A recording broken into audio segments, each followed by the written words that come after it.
Today on the Marvel Cinematic Universe podcast, we are discussing Loki Season 2, Episode 1, Ouroboros. It came back and bit its tail. All that aboard of this. Welcome to the Marvel Cinematic Universe podcast. My name is Matthew Carroll. Yeah, I'm Jeff Randall. Sorry. And I'm Jeff Randall. I'm Ashley Coffin. This is like the second week in a row you've scared Ashley with your and I'm Jeff Randall. It's a surprise. Gotta shake it up after a few years, right? Yeah, absolutely. So we have seen Loki episode 1. If you are here and you have not seen Loki season 2 episode 1, you may want to come back when you're good and prepared, because we're going to talk about it in spoilery detail. Let's get into it. What did you guys think? Loki season 2. Very happy. So happy. I feel like my friends are back. Yes. And it's like they never left. Yeah. You know? Well, yes. I feel like the tone was a little looser in this than it was last season. That makes sense. Yeah, no, absolutely. It happens with shows when they get multiple seasons, the characters and the actors get more comfortable with each other. I felt like Owen Wilson was doing a lot more Owen Wilsoning in this episode. Oh, he had some lines. Oh, he had some great ones and some actions. Question mark? Skin question mark was so funny. It was so good. When they say, or your skin will fly off, and he just does this shrug. He's throws his hands up, and it's just when he's talking to Loki about how it looks when he disappears or whatever. It was straight out of Wedding Crashers. Like, it was so funny to me. Yeah.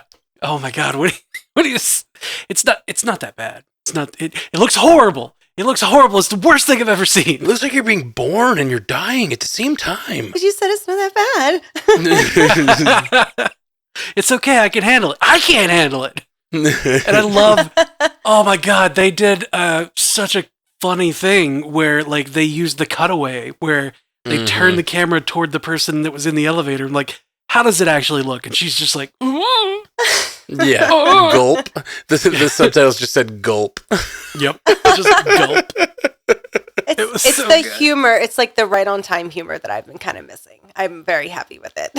Yeah. And I think it was really good last season, but last season, I guess it felt like a little more rehearsed, a little less in the moment, and this just felt really loose and good. I liked it a lot. It's still hard getting used to. It's not like our Loki, and every time I have to remind myself, because this week I watched the season 1 over again, just, for funsies, which it was. And it is still hard to be like, but he doesn't know everything. But he's, now we have this completely different version of Loki who's going to go forward, I hope, in the timeline. I don't know. I have so many more questions. Oh, God. Yeah. The amount of questions I have after this episode, there was a point where I just kind of gave up trying to understand what the hell was going on. I was just like, whatever, man, we're going on a ride. Yeah, no, that's the thing I thought was really interesting. They are doubling down on the nerdy time travel stuff this season, and I am here for it. I'm here for it. And Ashley is going to have a lot more. I was okay with because they did it really well. We didn't spend too much time there. It was back and forth, and then we went to the future, and then everything was fine. I don't know. I was really because that scene where he goes into the conference room and he prunes away the wall, the mosaic, and reveals the Kang face was that was so cool. Yes.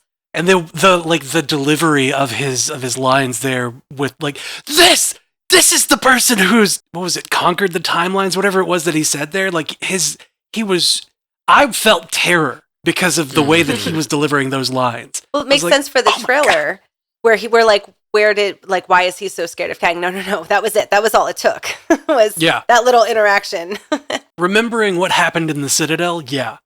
If this is a guy that weaponizes Alioth and tames the time stream to make the sacred timeline, that's a very powerful being. And him, it's so interesting. Loki spent the entire first season being humbled, right? He spent the beginning of it being like, I'm a god. What are you doing? I rewatched episode 1 the other day, and it has this great line. It's a great moment where there's a guy and he works for Goldman Sachs, and he is a Goldman Sachs employee, and he's like, I work for Goldman Sachs. Where are you taking me? He's like a tech. I don't know. He's like a banker, the guy bro, who forgot or whatever. his ticket.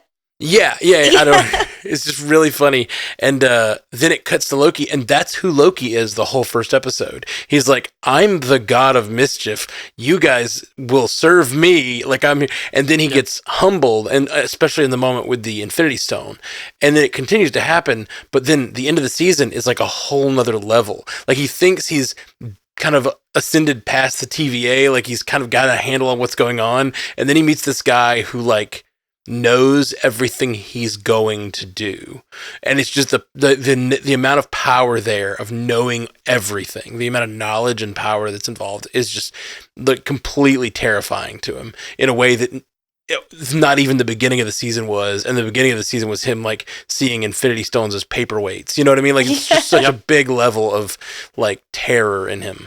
I mean, this is a guy who somehow exists outside of the outside of time, right?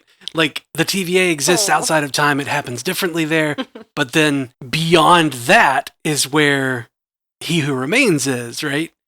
And Loki got kicked through the time door and is because like, oh God, I'm struggling to like reconcile it. I'm struggling to reconcile that. I'm having a hard time reconciling that.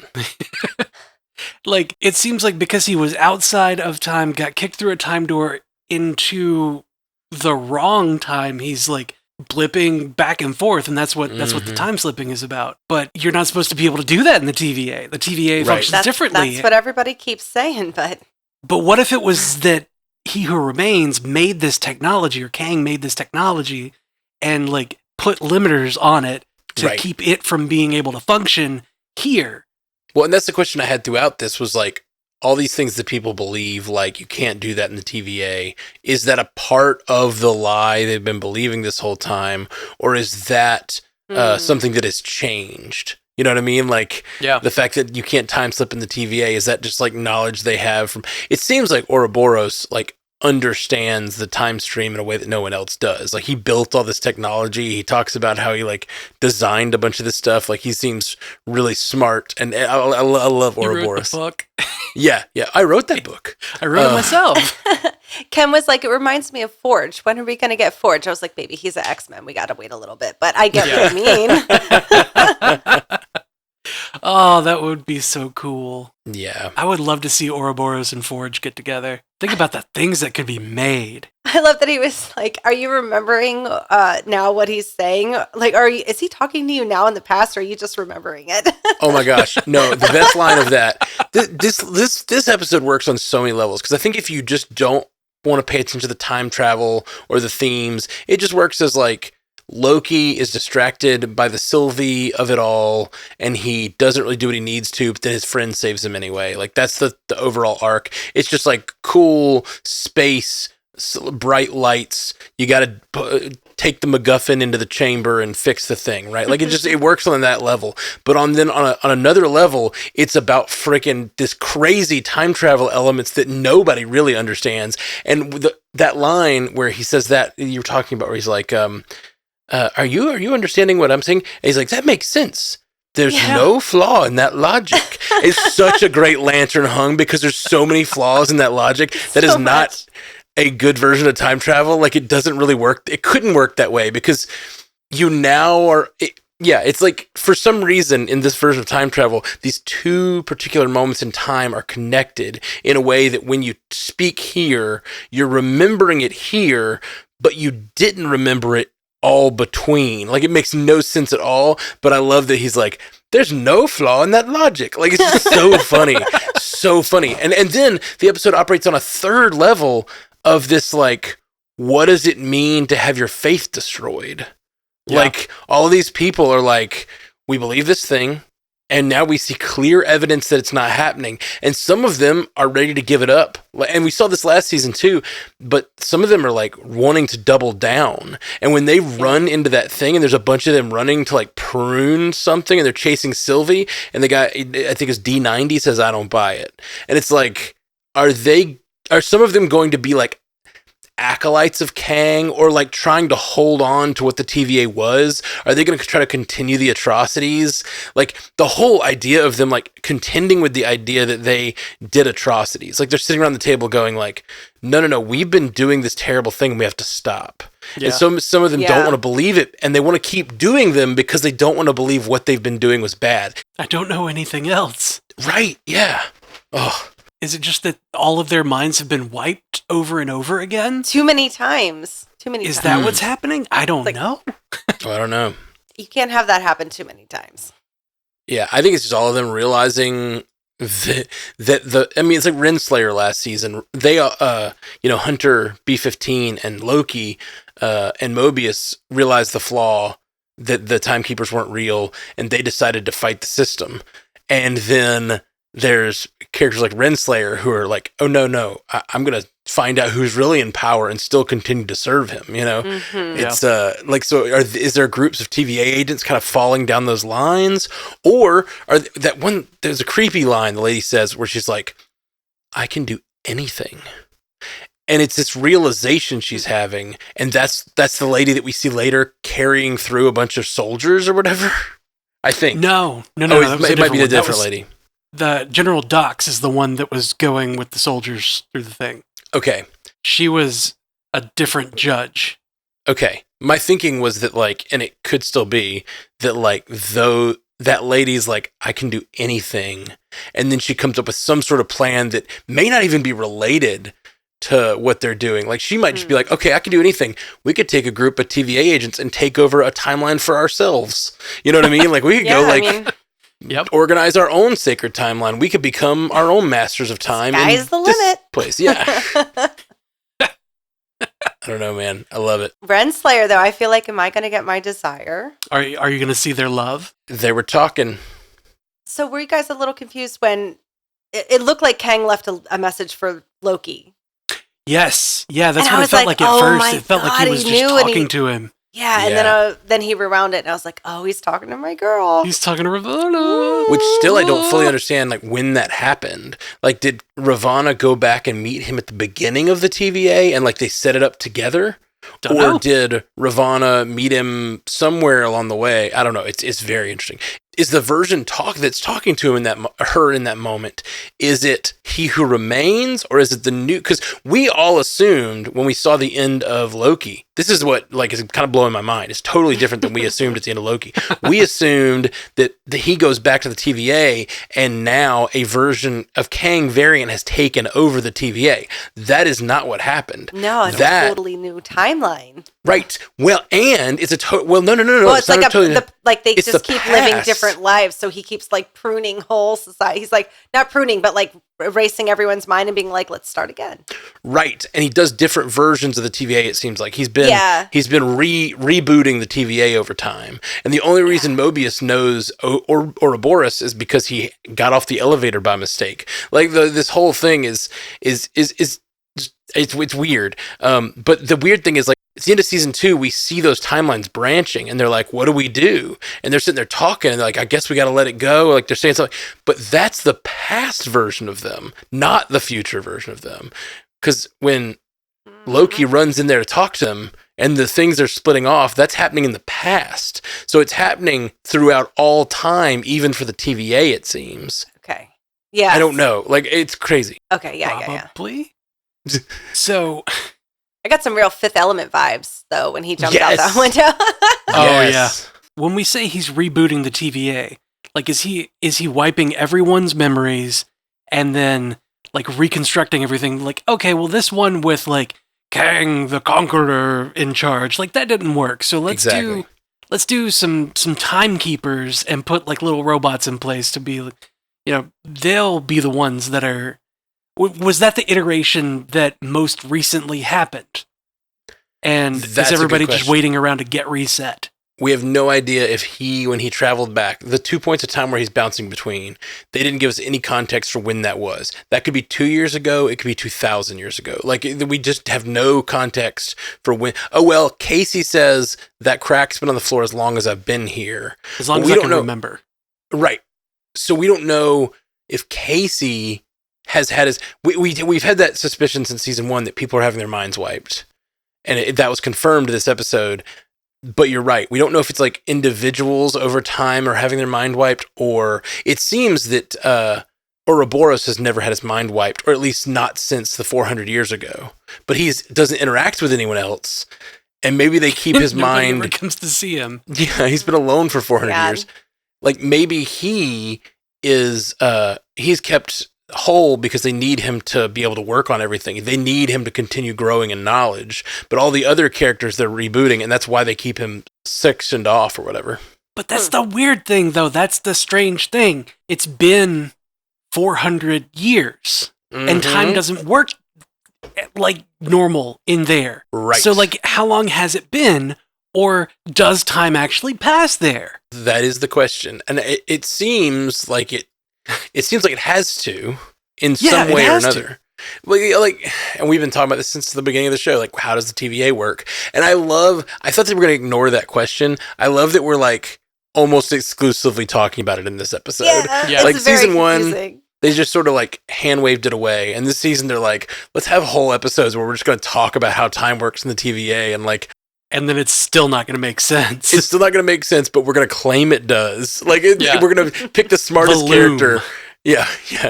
We talked all about the time threads last season and how, like, it looked like the sacred timeline was made up of, like, these undulating threads. And we assumed that might be slightly different timelines, maybe, or something like that. But it seems that, like, no, it's like all these different time whatevers are being stitched together to make the sacred timeline. I don't know, man. It's a lot. It's a lot. It's a lot. It's a lot. It's a lot. And like, apparently the loom wasn't made to take that many streams, and like, he's gonna fix it? Yeah. How is he gonna fix it?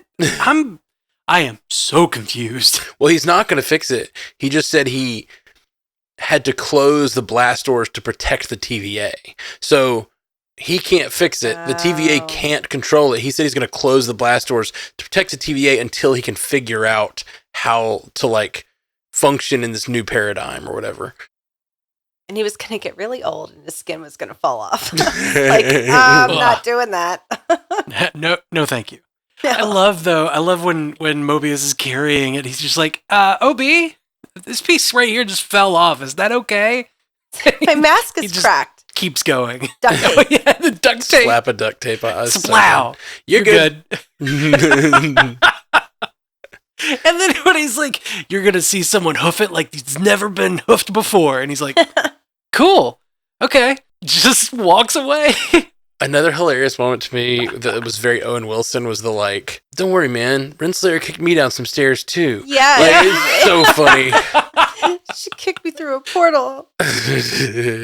Yeah, I got kicked down some stairs too. It was a draw. Yeah, so you both kicked each other through time doors at the same time? Don't worry, man. Renslayer kicked me down some stairs too. It's so funny. Oh my gosh. I was actively trying not to fight her. Oh, okay. Sure. I like that Loki finally blew the whistle on Miss Minutes. He's like, don't talk to her. Don't talk to her. Oh, what happened to Miss Minutes? Where's Miss Minutes gonna come in? Aggressively and as a jump scare. Yeah. This episode felt almost like a horror. It did have some thriller aspects to it. Some like thriller elements, yeah, with the lights flickering and him walking through, the everybody music, else running away. It was tense. It was real tense. And the threat of being skin burn off or whatever. Yeah. Turned into spaghetti or whatever he said. Yeah, it's best that you not think about that. Do you know how black holes are theorized to turn you into spaghetti? Oh, well, Like, don't worry about it. I don't know anything about black Yeah, holes. I've heard people say that. How do they know that? Anyway, that's a whole different. It's a process called spaghettification, and it's because the gravity at the front of the object You're lying to me. is stronger I'm a than the Mobius. gravity at the back, and You're it Loki, stretches you and out. I know you're lying to me. I love that Jeff threw out the pop culture science word for that. It's called spaghettification, and you were just like, no, it's not. Wait, that's real? I'm sorry, Jeff. Yeah, it's a real thing. Oh, I take it back. Sorry. But no, I think you're just as right to like. It's no one really You knows can what happens have at the your edge of a black hole. made-up word. Sure. Is the Earth flat too, Jeff? No. Parts of it. Parts of it. Facets. Fair. That's fair. It's all polygons.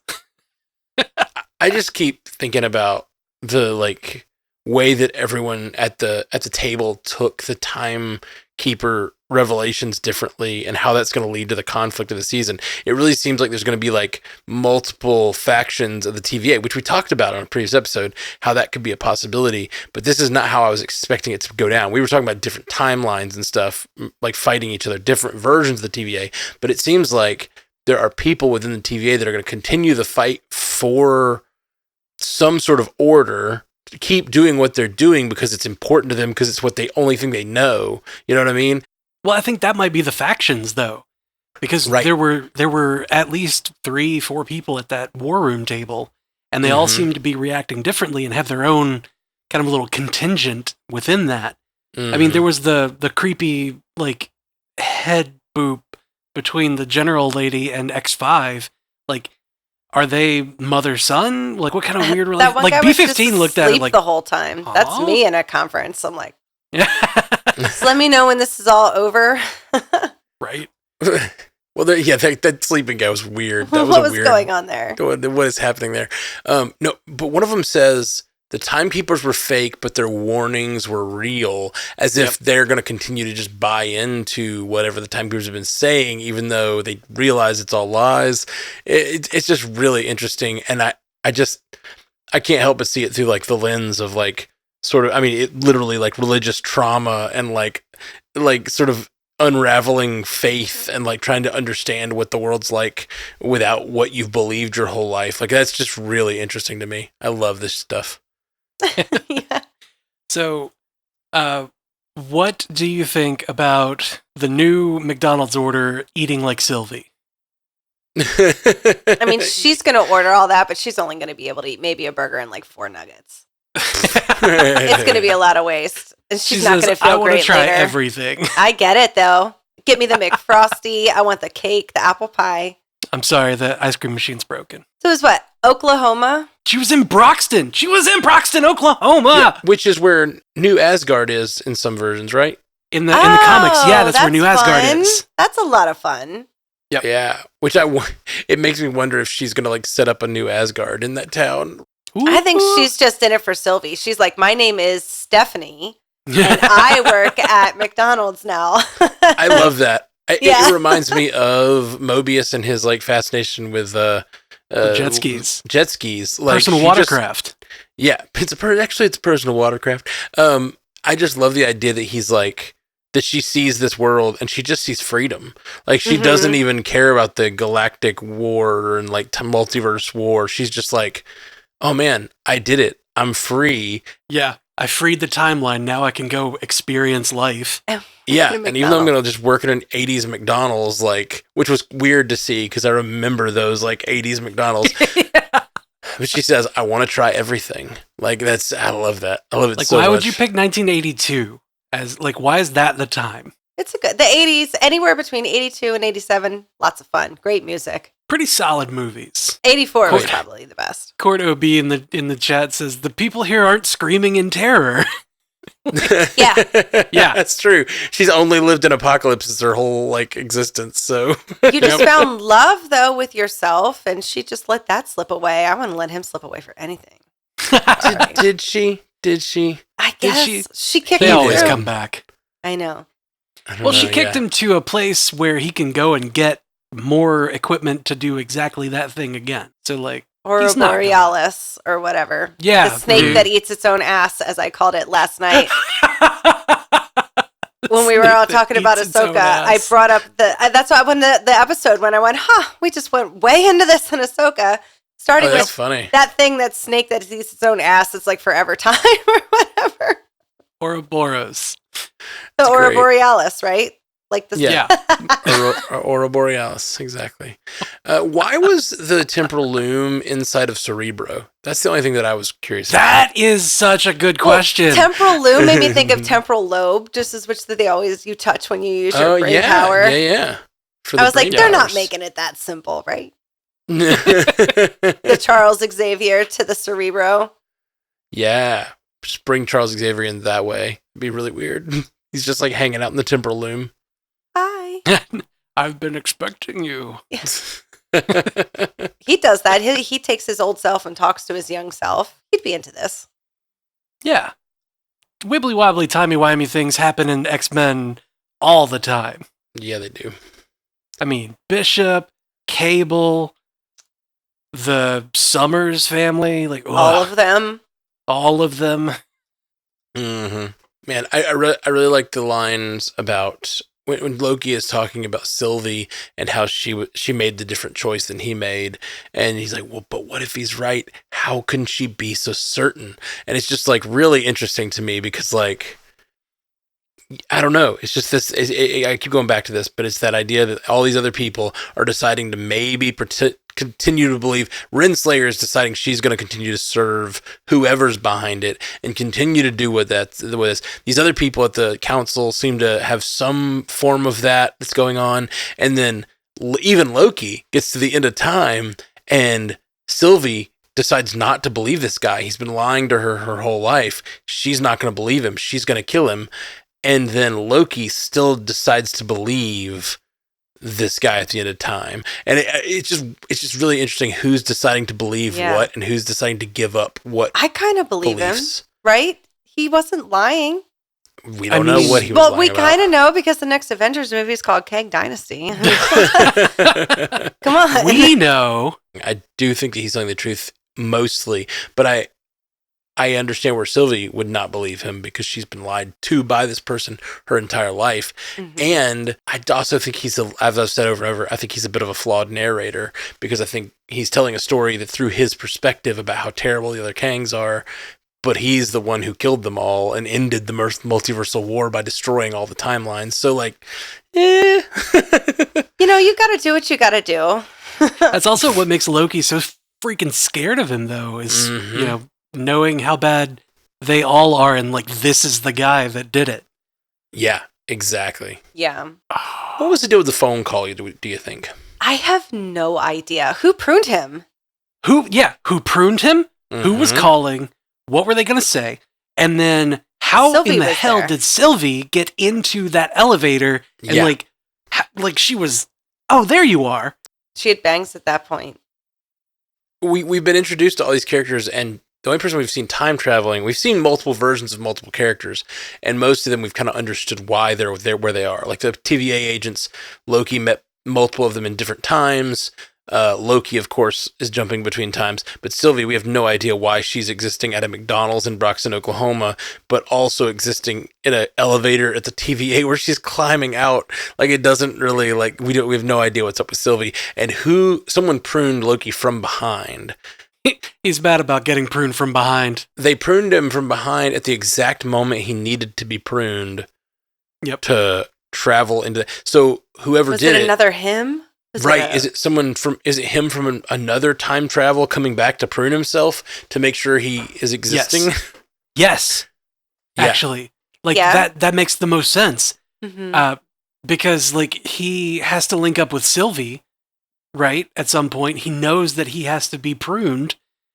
At that moment, in the future, she says, there you are. She wasn't talking to him that we were following. She was talking to him behind him. Oh. Maybe. I like it. Yeah. So I do think it's very possible that whoever does that, we see the other side of that later. Yep. Absolutely. Yep. I like That's it. That's cool. That's really, really cool. But it happened so fast that you're just like, wait a minute, what? Huh? Yeah. Huh? Is that why the phone call's ringing? Like they knew that would lure. I don't get the baby. And if the phone call is something important, will someone answer it? And I think the answer is probably yes. Like if we do find out what happened, like the way that he had such fear of that phone made me think it was He Who Remains or a Kang variant. And I don't know. He just picks it up. Hey, buddy. Oh no! Oh God! It'd be weird to see him use a phone. Like it was Miss Minutes on the phone. Never seen Loki use a telephone. Yeah, he's like, "What is this device?" Ghostbusters. What do you want?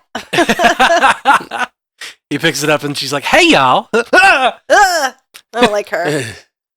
I love her. I can't wait to see what Miss Minutes has been up to in the intervening. I knew time. she was shady. That shifty bee. When he was walking down the hallway and the phone was ringing, I was getting Matrix vibes. I was like, is that how he gets pruned? Is it the phone? Is he gonna Mr. Lawfy's son? This is not the Matrix. Yeah. He was doing some Matrix stuff though with his moving around, when they do with the arms real fast. It's kind of Matrixy. I love this episode. It's fulfilling on so many levels and like in different ways. You can watch it with all kinds of levels of interest and levels of like whatever. And I just think that's when the stuff is hitting at its best. When there's stuff for everybody and there's thematic, wonderful stuff. There's weird, nerdy stuff happening where we can analyze time travel. And then there's just fun, like little adventure stuff, like that's when all of this sci-fi and like superhero genre fiction like works best when it's hitting at all those levels, and this is doing that, and I'm in, man. I'm in. And somebody gets to have a monologue about jet skis, and then have that monologue interrupted by somebody going, "I don't give a shit." What do we think about that guy? I don't care for him. I don't care for his attitude. I don't care for like the vibes I get off him. I feel like I'm supposed to be like, oh, he's a new character now, and maybe I'm supposed to care about him, but I don't like him. Oh, no, I think we're supposed to not like him at this point. Soldier Boy. I have a feeling he'll be a character we eventually like. X5. X5? Guess that's his designation, like Hunter X5. Okay. And like when he was standing there and like in the room, he had his hands resting on his armor. One glove had an X on it, and the other had a 5 on it. No, like, just in case people forgot. Yeah, like come on, bro. I love it. Loser. Okay, here's a weird theory. What if we get to know a character like that? Like, what if we got to know him and he's, like he's kind of an asshole, but he's like whatever, and then it's revealed that he's a variant, and everyone goes to their timelines to find where their homes are or whatever, and like that's how they introduce like an interesting Marvel Comics character. Like he goes back to his life to find out where his timeline actually is, where before he was pruned, and he's like Cyclops. I was just gonna say Cyclops because it's the vibe. Yeah. Yeah, the vibe. That's the vibe so is very funny. Cyclops. Yeah. He's definitely got that I'm a prick and I want to be a leader vibe. Do it. Yep. Give me X-Men. Bring in the mutants. We've already kind of did it with Miss Marvel. They said it. They said it. They said the word. So they played the music. Yeah. It'd be such a cool way to bring in the X-Men too. Like it'd be unexpected completely. No one speculated that. But like if we find out that the TVA has X-Men in it, they've been pruning people that get X genes or whatever because they don't need like they've been trying to keep the X-Men out, but now those pruned X-Men are hanging out in the TVA, and we find out a bunch of like our TVA agents have actually been That'd X-Men. be cool. Oh man, it would be real cool. I love that. Yeah, the Avengers are like, man, we have a lot of help now. Like, yeah, good luck whoever comes here. yeah. And then it was like Galactus. The temporal loom being in Cerebro makes a lot more sense now. Yeah, it does. Owen Wilson is gonna be. I was trying to think of who Owen Wilson would be, but I couldn't think of somebody. Owen Wilson is gonna be Professor X because he was connected to it. Like he had the tube on his back and everything. Like he had the whole thing. Yeah. I see him as more of like a morph. Ooh, he could be a morph. Yeah. I dig that. Morph gets a little too angsty. Well, I feel like we're nearing the end of our instant reaction. Does anybody have any last thoughts about the Loki season 2 episode 1? I just want to know what the hell's going on, but I'm also just loving the ride. I really love that. The ride. Every time Loki popped out of his little swizzle thing, he did his hair flip. Every time. Every time it was going for Ashley. And he just for kept Ashley, doing for it. all time, and I was always. like, always, baby. Welcome. Welcome back. Welcome back. Welcome back. I was just really happy to see everybody. Yeah, me too. All my friends are back.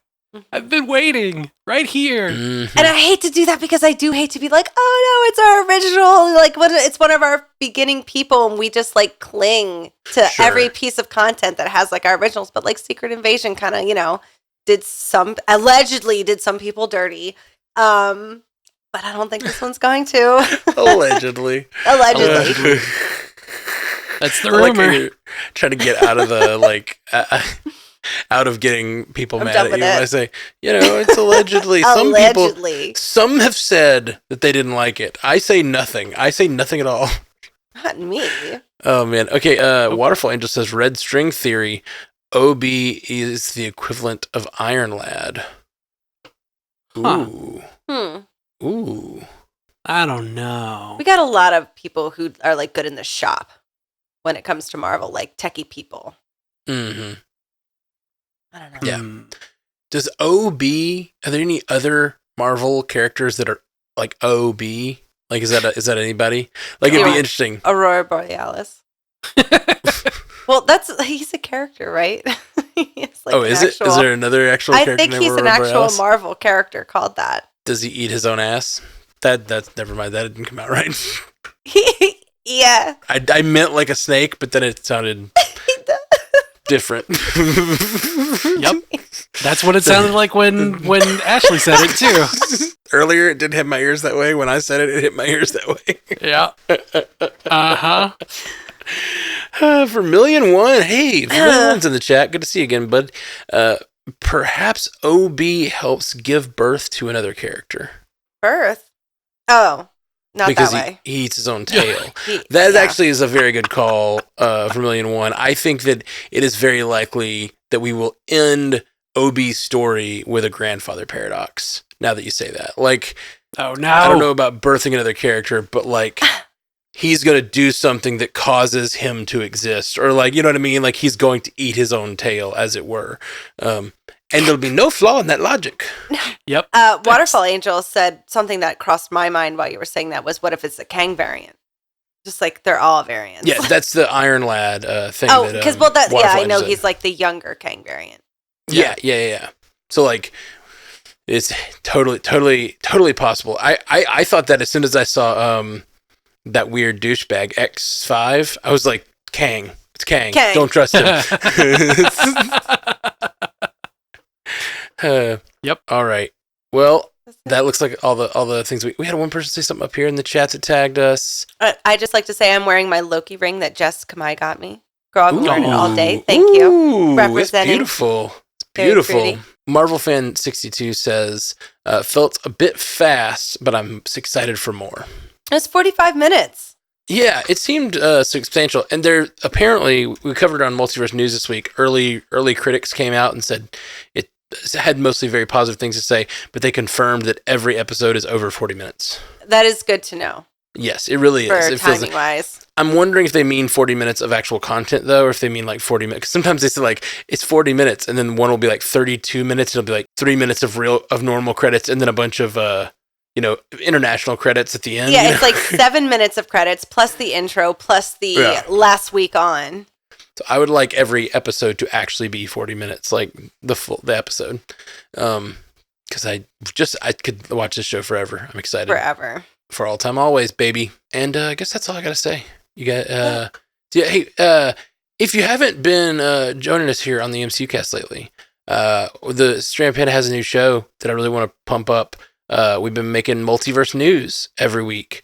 So go, if you're new, we just cover like all the entertainment news fit to print, like just talk about all the entertainment news, all the geeky entertainment news. So it's a lot of fun. We talk about covering, Marvel, DC, Star Trek, Star Wars, blah, blah, blah, blah, blah, all the things, Harry Potter, just basically anything like that. And I really would love for you guys to go subscribe over there and check it out. It's a show I've really enjoyed making, and it has a bunch of people from our network over there on it all the time. So, check out Multiverse News, everybody. You guys want to plug anything while we're here for Loki? I have a horror cast called Bill and Ashley's Terror Theater. We are all going to see The Exorcist Beginnings or whatever, or Believer, The Exorcist Believer this weekend. I don't have high hopes, but we'll see how that goes, and we're going to review that. But we do all things horror over there. And it's a lot of fun. So Bill and Ashley's Terror Theater on all the things that you can get podcasts. And then we just covered Ahsoka on Panda Vision on the network. Same thing. Get it everywhere. And we had a lot of fun with that. That episode will have just dropped because I'm going to drop that tonight when we get off here. Oh, sweet. It ran right over. I was like, I don't have any time because Loki. I was just, tonight went real fast. I was worried I was going to be super tired. I feel great. Good. Hell yeah. I'm pumped up, man. I have to be up for a few more hours editing, and I'm just like, I'm pumped. This show's exciting. Right here on Twitch, on the 14th of this month, we are going to come back with Legends and Libations. It will be our spooky episode talking about Samhain. Very witchy. The equinox and harvest festivals and all that stuff. The drink of choice is pumpkin ale. Yeah. Get your Wickerman ready. Yeah. Love it. All right, guys. Well, we will be back soon. We love you all. 3,000. Peace. Until next time, true believers. Bye. Thank you for joining us for the Marvel Cinematic Universe podcast. Available everywhere you get podcasts, and now a video version streaming live on twitch.tv/strandedpandatv and available at youtube.com/strandedpanda. And if you'd like to learn more about all of our other podcasts, geeky projects, and ways to support the network, visit strandedpanda.com.